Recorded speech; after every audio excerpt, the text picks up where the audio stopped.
নমস্কার, আমি সঞ্চালক অমিতাভ আবার আপনাদের সঙ্গে চলে এলাম এবং অমিতাভর আরও একটি পর্ব নিয়ে, যেখানে পর্বের নাম অবশ্যই গল্প হলেও সত্যি। বাংলা হিন্দি চলচ্চিত্রের সঙ্গে জড়িত থাকা মানুষদের অজানা নানান গল্প, আর সেই গল্পগুলোকে নিয়েই গল্প হলেও সত্যির এক একটা পর্ব। আজকের গল্প হলেও সত্যি শুরু করব। অনেকেই হয়তো জানেন যে হেমন্ত মুখোপাধ্যায় বম্বেতেও অত্যন্ত জনপ্রিয় ছিলেন এবং সারা ভারতবর্ষ জুড়ে সঙ্গীতের দুনিয়ায় তিনি হেমন্ত কুমার নামে পরিচিত ছিলেন। সঙ্গীতের উপর তার যে আন্তরিকতা, ভালোবাসা, শ্রদ্ধা, তার কথা তো জানি, কিন্তু তার সিগারেট প্রীতির কথা কতজন জানে?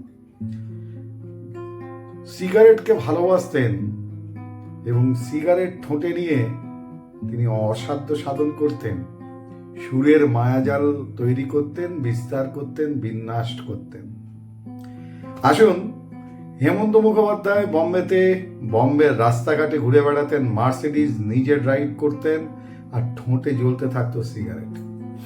সিগারেট পিটি তার এমন ছিল, এমনকি রেকর্ডিংয়ের সময় পর্যন্ত তার মুখে থাকতো সিগারেট।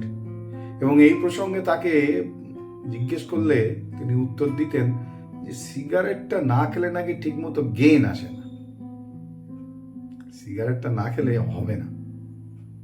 তাই গানের সময় সিগারেটটা তার গলার জন্য নাকি ভীষণভাবে কাজ দিত।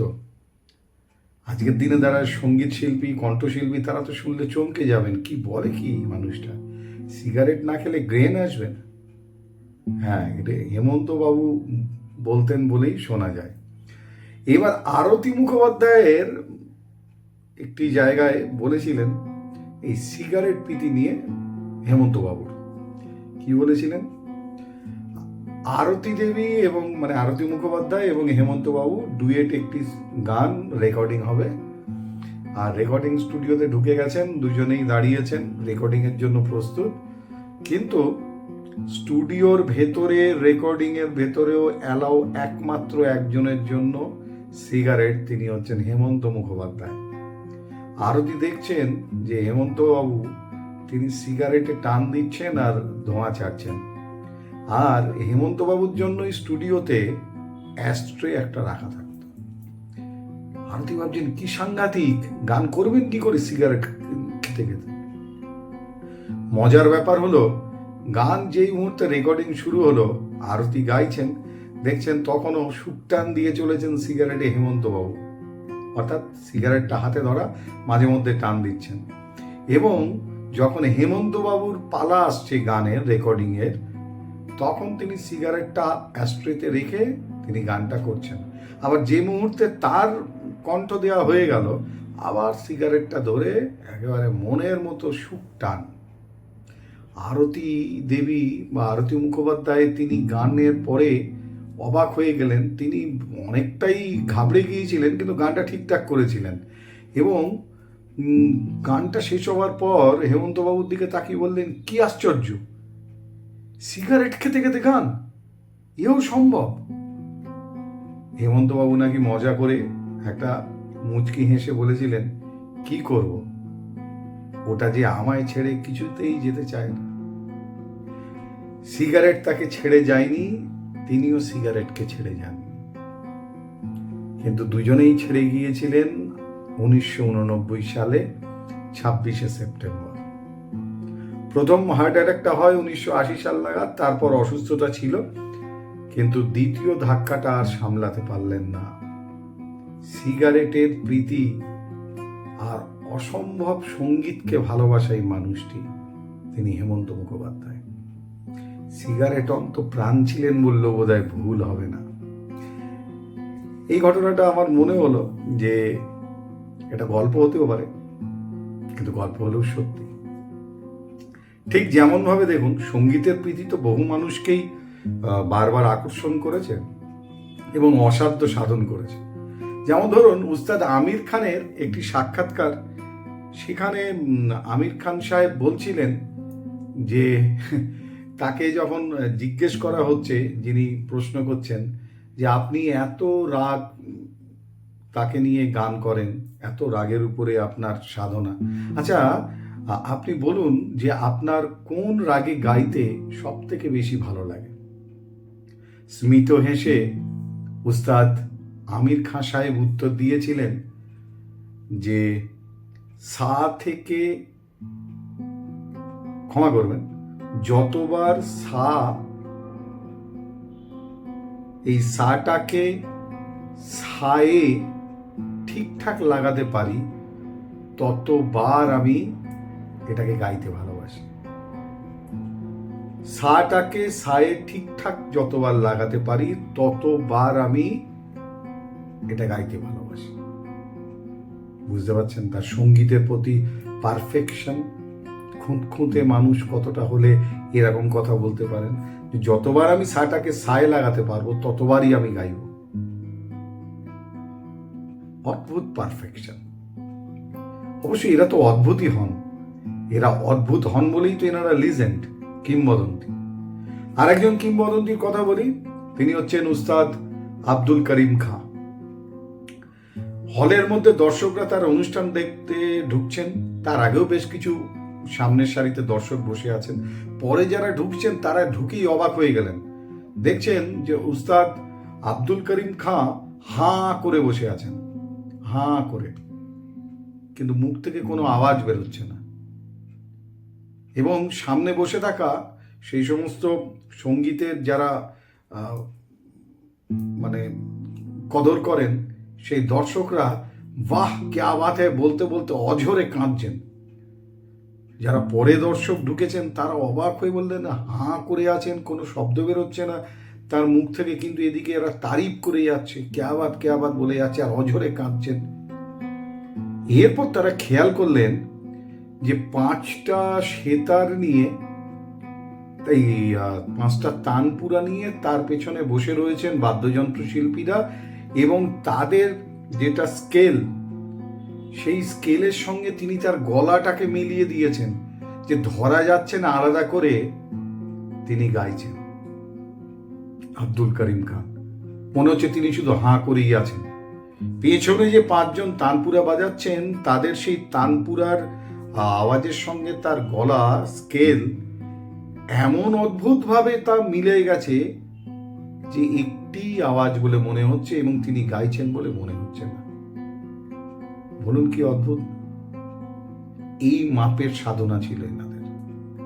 এই আব্দুল করিম খাঁ শ্রদ্ধেয় উস্তাদজির মৃত্যুটাও বড্ড অদ্ভুত। তিনি একটি ট্রেনে চড়ে ফিরছেন, কোনো একটা অখ্যাত অচেনা জায়গাতে হঠাৎ করে গোধূলি নামার মুহূর্তে ট্রেনটা দাঁড়ালো। কিছু যেন একটা মনে পড়লো উস্তাদজির। বললেন সবাইকে, চলো চলো চলো, সময় হয়ে গেছে, উত্তর। সেই অখ্যাত স্টেশনে নেমে উজু করে নামাজ পড়ার মতো করে হাঁটু গেড়ে বসলেন উস্তাদজি।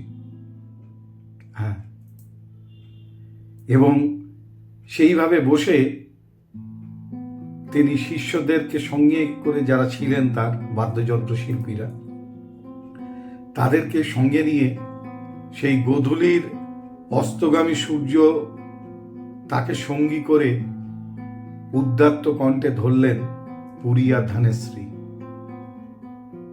যখন তার সেই সঙ্গীত শেষ হলো, সেই ক্ষীণ দেহ নিয়ে তিনি মাটিতে সেখানেই লুটিয়ে পড়লেন। অনেকেই বলেন এটা মিথ, অনেকেই বলেন এটা গল্প, কিন্তু গল্প হলেও এগুলো আমাদের ভালো লাগে যে সাধনার প্রতি কতটা এরা বলি প্রদত্ত ছিলেন। গল্প হলেও সত্যি না?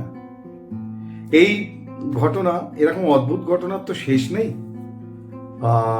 বড়ে গুলাম আলী খাঁ সাহেব, তারও সঙ্গীতের প্রতি সাধনা এমন মাত্রায় ছিল। আপনাদের একটা ঘটনা বলি। কিছুতেই তিনি সিনেমায় গান করবেন না, কিন্তু তাকে জোর করে রাজি করানো হলো যে আপনাকে গাইতে হবে। চলচ্চিত্রের নাম মুঘল-ই আজম।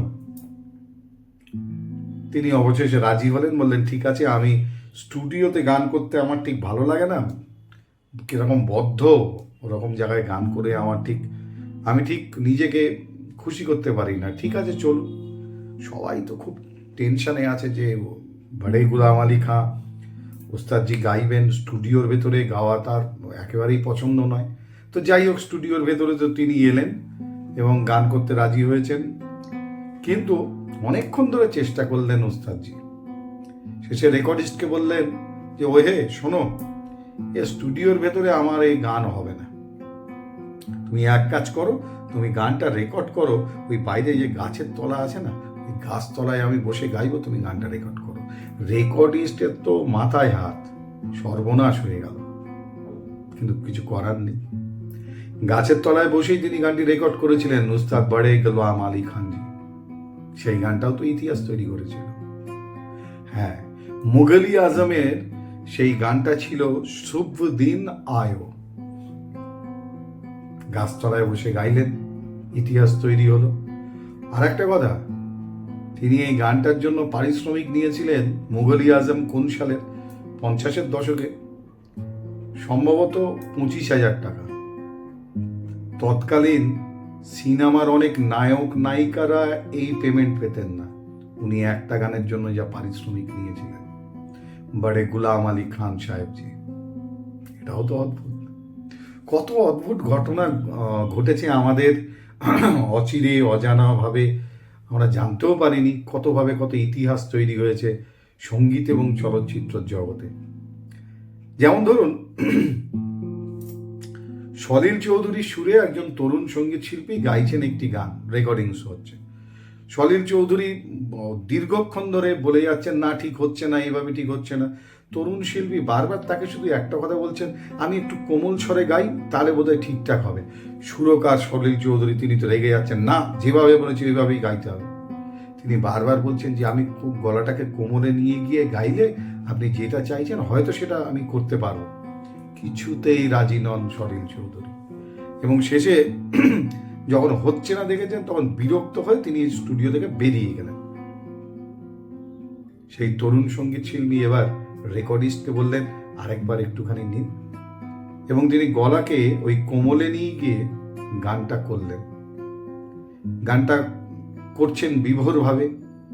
যখন গানটা শেষ হলো, তিনি তখন দেখলেন তার সামনে দাঁড়িয়ে সুরকার সলিল চৌধুরী অঝরে কাঁদছেন, অবাক হয়ে কাঁদছেন, এসে জড়িয়ে ধরেছিলেন। হ্যাঁ, এটা মান্না দের পক্ষেই সম্ভব, কারণ সেই তরুণ শিল্পীটি ছিলেন প্রভাত প্রতিম মান্না দে। এরাই এরকম ইতিহাস তৈরি করেন, এরা এরকম গল্প তৈরি করেন।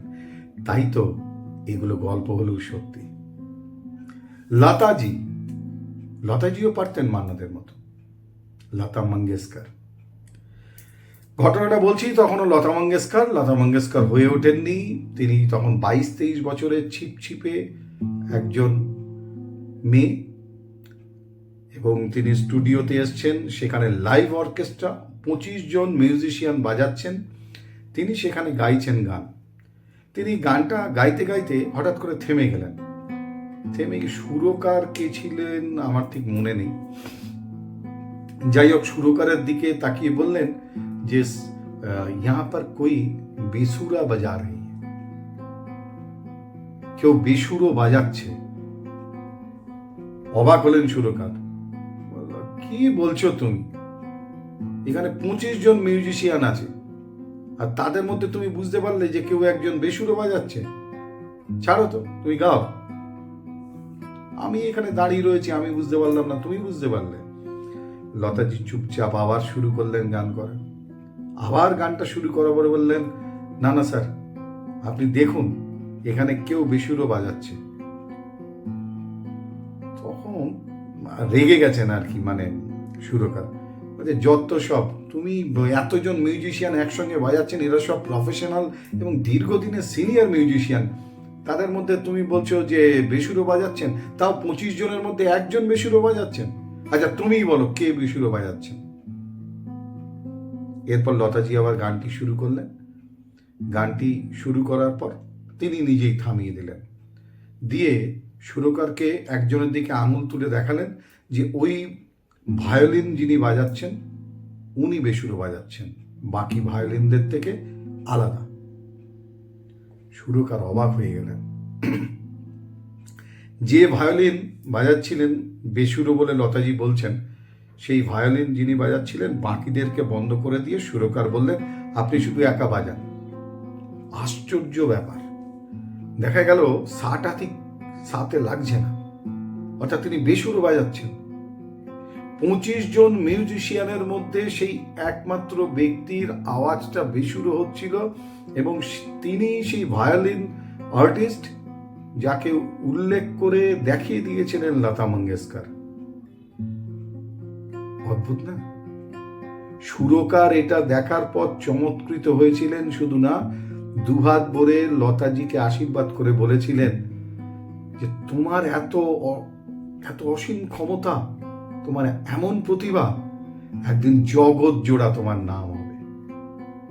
সত্যিই তো নাম হয়েছিল, কিন্তু নামটা হতে হতে খুব একটা সময় লাগেনি, কারণ তখন গীতা দত্ত আর শামশাদ বেগম তাদের গানের জামানা চলছে। তার 1 বছরের মধ্যে, মানে এই ঘটনার 1 বছরের মধ্যে শামশাদ বেগমের সিংহাসন টলতে শুরু করলো। লতাজি গেয়ে উঠলেন জিদ্দি বলে একটি চলচ্চিত্রে খেমচাঁদ প্রকাশের ছায়ানট রাগে খেমচাঁদ প্রকাশের তিনি গেয়ে উঠলেন চালারে যারে যারে। প্রথম নিজের জাত চেনালেন লতা মঙ্গেশকর। ওদিকে তখন ভিত নড়তে শুরু করে দিয়েছে শামশাদ বেগমের। পরের বছরই গাইলেন উঠায়ে যা উনকি সিতায়। আর ধরে রাখা গেল না, শামশাদ বেগমের সিংহাসন আর রক্ষা হলো না। এরপর তিনি গাইলেন মাহল সিনেমাতে আয়েগা আনেওয়ালা। এসে গেল আয়েগা না, আগেই। লতাজি এইভাবে শামশাদ বেগমকে তার সিংহাসনচ্যুত করে নিজের জায়গাকে, মসনদকে পাকা করে নিয়েছিলেন। গল্প হলেও সত্যি। কিন্তু জানেন তো, যার শুরু আছে তার শেষও আছে। লতাজির এই উত্তরণ সেটা খানিকটা হলেও ধাক্কা খেয়েছিল একজনের কাছে। তিনি হচ্ছেন সুমন কল্যাণপুর। লতাজি আর মোহাম্মদ রফি সাহেবের মধ্যে একটা বাকবিতণ্ডা চলেছিল, সেটা হচ্ছে রয়্যালটিকে কেন্দ্র করে। লতাজিরা চাইছিলেন যে রয়্যালটি তাদের দিতে হবে। মোহাম্মদ রফিজি একমাত্র প্রতিবাদ করে বলেছিলেন যে গানটা গাওয়ার জন্য তো পারিশ্রমিক নিয়েছি, তাহলে পরবর্তীকালে আবার সেই গানের উপর আমাদের কেন লভ্যাংশ দিতে হবে। এবং এই কারণে লতাজি গান করেননি 4 বছর মোহাম্মদ রফিজির সঙ্গে। তখন এই মোহাম্মদ রফিজির সঙ্গে ডুয়েট গেয়েছিলেন প্রায় 150 ছবিতে, সম্ভবত এই 4 বছরে, সুমন কল্যাণপুর। তার অসংখ্য বিখ্যাত বাংলা হিন্দি গান আছে, আমরা অনেকে জানিই না সেগুলো সুমন কল্যাণপুরের গান। লতাজি ঢাকা পড়ে যাচ্ছিলেন, কিন্তু কোনো কারণবশত, কোনো রহস্যে সুমন কল্যাণপুর হারিয়ে গেলেন, বা হারিয়ে দেয়া হলো হয়তো। সেই গল্পটা সত্যি আমাদের অনেকের জানা নেই। যাই হোক, পরে কোনো দিন সময় পেলে সুমন কল্যাণপুরের গল্প হলেও সত্যিতে একটা পর্ব অবশ্যই করব। কিন্তু এই যে গল্পগুলো বললাম, এগুলো আজকে মুখে মুখে অনেকে ইন্ডাস্ট্রিতে ঘোরে, কিন্তু এগুলো গল্প নয়, আবার গল্প হতে পারে, কারণ এগুলো গল্প হলেও সত্যি। আজকের মতো এবং অমিতাভ এই পর্যন্তই। পরের পর্বে আবারও কিছু গল্প, যেগুলো সত্যি হয়তো ঘটেছিল, আবার নাও ঘটতে পারে, মিথ হয়ে গেছে, মুখে মুখে প্রচারিত হয়েছে, সেরকম কিছু গল্প কিংবা অজানা মানুষের গল্প নিয়ে ফিরে আসবো এবং অমিতাভতে। ততক্ষণের জন্য সবাই ভালো থাকুন, সুস্থ থাকুন, সতর্ক থাকুন, সাবধানে থাকুন এবং অবশ্যই সংস্কৃতির সঙ্গে থাকুন। আজকের মতো শুভরাত্রি।